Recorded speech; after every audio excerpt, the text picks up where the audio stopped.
खुलुमबाय लोगोफोर बयखौबो खनसे गोदान मोनसे भिडिअ बरायलायबाय लोगोफोर आं दिनै नोंथांमोननि गेजेराव मोननै टपिकनि भिडिअ लानानै फैदों बा मोननै आपडेट नोंथांमोननो आं दिनै शेयार खालामनो नागिरदों स' लोगोफोर नोंथांमोना भिडिअखौ जोबजासिम नायलां आं गिबियावनो नोंथांमोननो मैयानि जे उदांस्रि सान इन्डिपेन्डेन्स डे भारतनि उदांस्रि सानाव मोनसे भिडिअआ जे भाइराल जादों नैबे भिडिअ क्लिपखौ आं नोंथांमोननो दिन्थिगोन नोंथांमोना बै भिडिअ क्लिपखौ नायनानै जागोन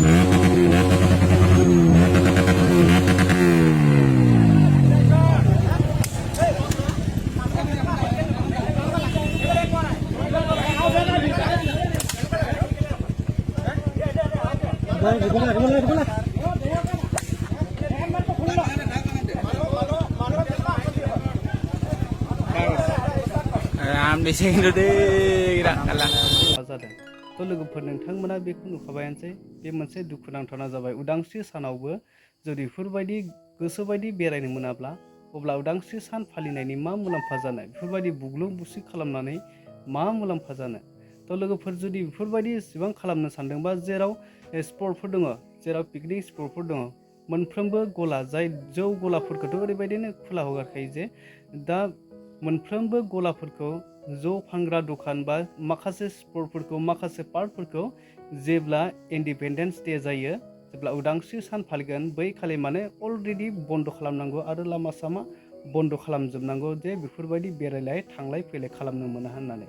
जुदि बेफोरबायदि खालामाब्ला अब्लालाय बेफोरबायदि बेरायनाया गोसोबायदि बेरायनो लुबैखागोन दा उदांस्रि सान नालाय जों बेरायनो लुबैखागोन रंजानो लुबैगोन नाथाय बे रंजानो नागिरनायखौ सोङाबालानो माखासे ओरैबायदि आखाइ दैखांदों पुलिसफोरा ओरैबायदि माने लावथिजों मोसौ बुलिनाय बायदि बुलिदों दा बेफोर ओरैबायदि माने गाज्रि जादों आरो लोगोफोर तो लोगोफोर आं नोंथांमोननो बे मोनसे आपडेट होबाय दाना फैदो गुबुन मोनसे बायद' जादों मानो जोंनि मानगोनां गिबि मन्थ्रिया डिक्लेयार होनो बायद' जादों फैगोन बिटिसिआव जों आलादायै गेलेगोन मानो बुंनो बायद' जादों बेखौ आं फंनैसो बुंनो लुबैदों जे नोंथांमोना मिथिगौ जे जोंनि बिजेपिनि मददजों दिनैहाय जोंना UPPL नि 17 जन बिजेपिनि 17 जन गासै 29 जन सोद्रोमा लानानै सरकार दङ दा 29 जननि गेजेराव जोंना 17 जन बिसोरनि 17 जन दा बेखौ लाना सरकार दादों नाथाय दिनै जों नुनो मोनदों जों जायखौ आसा खालामदोंमोन प्रमद बर' बिथांनि दैदेननायाव जों बयखौ समानै नायगोन रायजो राजाफोरनि गांनाय उखैनायखौ सुफुंगोन आरो पार्टिनि BJP UPPL बेखौ समानै नायनानै खामानि मावगोन जों आसा खालामदोंमोन नाथाय जों नुबाय मोगथाङाव बिथाङा जेबो मावनो हायाखै नंगौ प्रमद बर'आ जोबोद गोरों साननो हानाय केपासिटि दं बेहा बिनि गियानखौ जों ज'जों रुजुनो हाया बिथाङा गोबां गियान दं गोबां थियरिटिकेलि बिथां गोबां एक्सपार्ट नाथाय प्रेक्टिकेल मावनाया बिथाङा मानो बिदि जादों जों बुजिया दिनै 5 बोसोर जानोसै 4 बोसोर थांबायानो बे 4 बोसोराव मा मावदों नोंथांमोना नुगासिनो दं गासै रायजोफोरनि थाखाय जे मावनांगौ बेखौ नोंथांमोना मेगनजों नुनाय खामानिखौ नुवाखै माखासे मिशन लादों 35टा मिशन बे मिशनखौ दिनै मिशना थियरियाव दं प्रेक्टिकेलाव फैनो हायाखै बे थियरिखौ जों प्रेक्टिकेल लाबोनो हायोब्ला निश्चय जोंहा जौगाखांनाय जागौमोन नाथाय जों नुनो मोनाखै नंखायनो दिनैहाय जोंनि गासिबो जोंनि मण्डल कमिटिनि दैदेनगिरिफोर जोंनि गासै कार्यकर्ता आरो जोंनि गासिबो MCLA EM फोरनि खावलायनायाव आरो प्रेक्टिकेलि जोंनि पार्टिया एथ' स्ट्रं बे स्ट्रं जासेयावबो MLA इलेक्शन जा MP इलेक्शन जाखांनायनि उनाव जोंखौ बुङो BJP आ भट होआखै बहा BJP नि वार्कार दं बिदि बुङो बिसोर लिडारफ्रा ओंखायनो जोंनि मानगोनां गिबि मन्थ्रिनि गोसोआव नांदों आघात मोनदों जाय BJP नि हांजोंनो BJP नि अक्सिजेनजों दिनै UPPL सरकार BTC जानानै दं प्रमद बर' सरकार गसंनानै दं बेखौ दिनै बावनो नागिरदों ओंखायनो दिनै जोंनि मानगोनां गिबि मन्थ्रिया बुंदों BJP आ एबार आलदा बे BTC इलेक्शन गेलेगोन बिथाङा BPM निफ्राय बारनानै BJP आव हाबदोंमोन MCLA नैबे बिथाङा मैया उदांस्रि साननि समाव माखासे बिटिआरनि गाहाय प्रमद बर' सार आरो दा बिटिआर खुंथायनि सायाव गोबां माने अजद दैखांदों बा मोजां नङा बायदि गोबां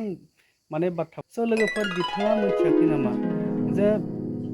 सरकारा जे बिजेपि UPPL नि गेजेरावनो दङमोन दा जुदि बिथाङा एसेबां बाथ्रा बुंनो हादोंमोनब्ला दा सिगाङाव मानो बुङाखैमोन आरो बियो गावनि पार्टिखौ नागारना मानो बिजेपिआव हाबदोंमोन बेफोरबायदि मोनसे खोथा जायो।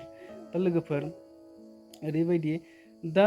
UPPL खौ बिदि मावनो हायाखै जेबो रायजोनि खामानि मावनो हायाखै होनदों। दा बिजेपिआनोथ' UPPL आनोथ' बिजेपि ज' जानानैथ' सरकारखौ सोलिबाय थादों। दा बेहा मा मोन्थाय दङ बेखायनो बुङो रायजोफोर सिखावनि सालाया गुसुं होननानै दा बिथाङा मोनसे गावनि माने मोजां लामाखौ नागिरदों बा गावखौ गोजौआव खालामनो नागिरदों बे साननानै गावनि सार्थखौ लानानै बिथाङा ना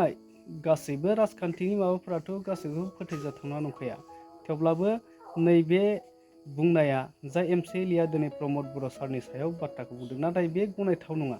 जाय समाव UPPL बिजेपिआनो सरकार दंखायो दा बे हारसिं मावनो होनब्लाबो हारसिं मावनो हाखाया।